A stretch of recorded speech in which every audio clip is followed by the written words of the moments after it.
Hello, this is Pastor Gene Kim of San Jose Bible Baptist Church. I want to say that the Jehovah Witnesses, they actually blaspheme Jehovah himself. They actually desecrate and diminish, taking away the deity from Jehovah. You might ask why. Because here's the thing, is that in Revelation chapter 1, verse 8, it says, I am the Alpha and the Omega, says Jehovah God, the one who is and who was and who is coming, the Almighty. So Jehovah here is speaking, and who is Jehovah? On verse 18, I am the living one, and I became dead, but look, I am living forever and ever, and I have the keys of death and of Hades.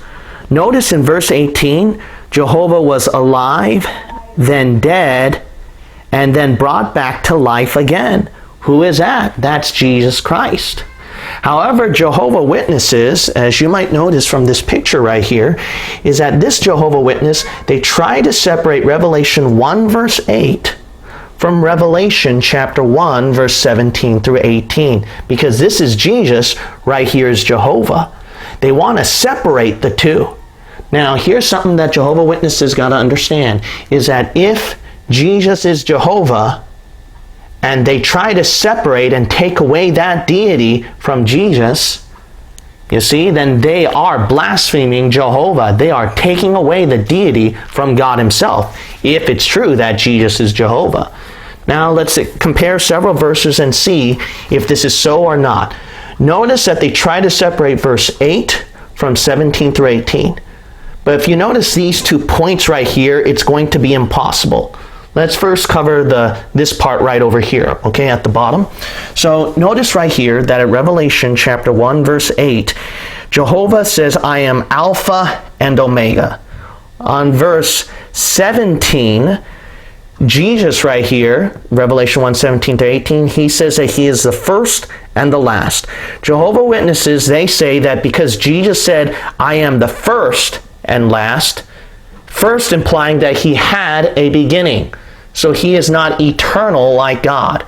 Thus, Jesus is a created being, not the same as Jehovah God, who is eternal, not created, you see. Well, there's a problem with that, okay? Because verse 8, Alpha and Omega, all right? That's actually the first letter of the Greek alphabet to the last letter of the Greek alphabet. Are we to imply that Jehovah is a created being too then? You see, that is totally stupid. In fact, let's be honest. Verse 8 is a synonym, is synonymous with verse 17 and 18. First and last. First and last. You see that? So basically, they are the same being. All right? If you think Jesus is a created being, then where did it say created? It said nowhere. You just assumed and put your word, your interpretation in there. You see that? Another big proof is this. Look at Revelation 1 verse 7. So you admit verse 8 is Jehovah, right? Look what Jehovah said. Look, he is coming with the clouds, and every eye will see him, and those who pierced him, and all the tribes of the earth will beat themselves in grease because of him. Notice right here that Jehovah was pierced. Well, Jesus Christ was pierced on Calvary, right? When was Jehovah ever pierced? You see, there's no doubt. This is Jesus Christ.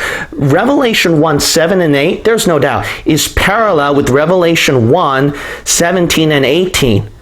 About the death, burial, resurrection of Jesus Christ with him being pierced on Calvary. They're combined. They cannot be separated. Verse 7, let's start with verse 8. Jehovah God says he is the one who is coming, right? And then verse 7, it says that the one who was pierced is coming, right? There's no doubt. No matter how hard you try to separate it, this Jehovah Witness might get all excited and exclamation points and try to separate it. But you can't separate it because of these 2 points right here. There's no doubt. 1 and 17 through 18 has to be combined. So this guy has to go out and just be honest. Jesus is Jehovah. And if you desecrate that and you take that deity away from Jesus, you have blasphemed Jehovah.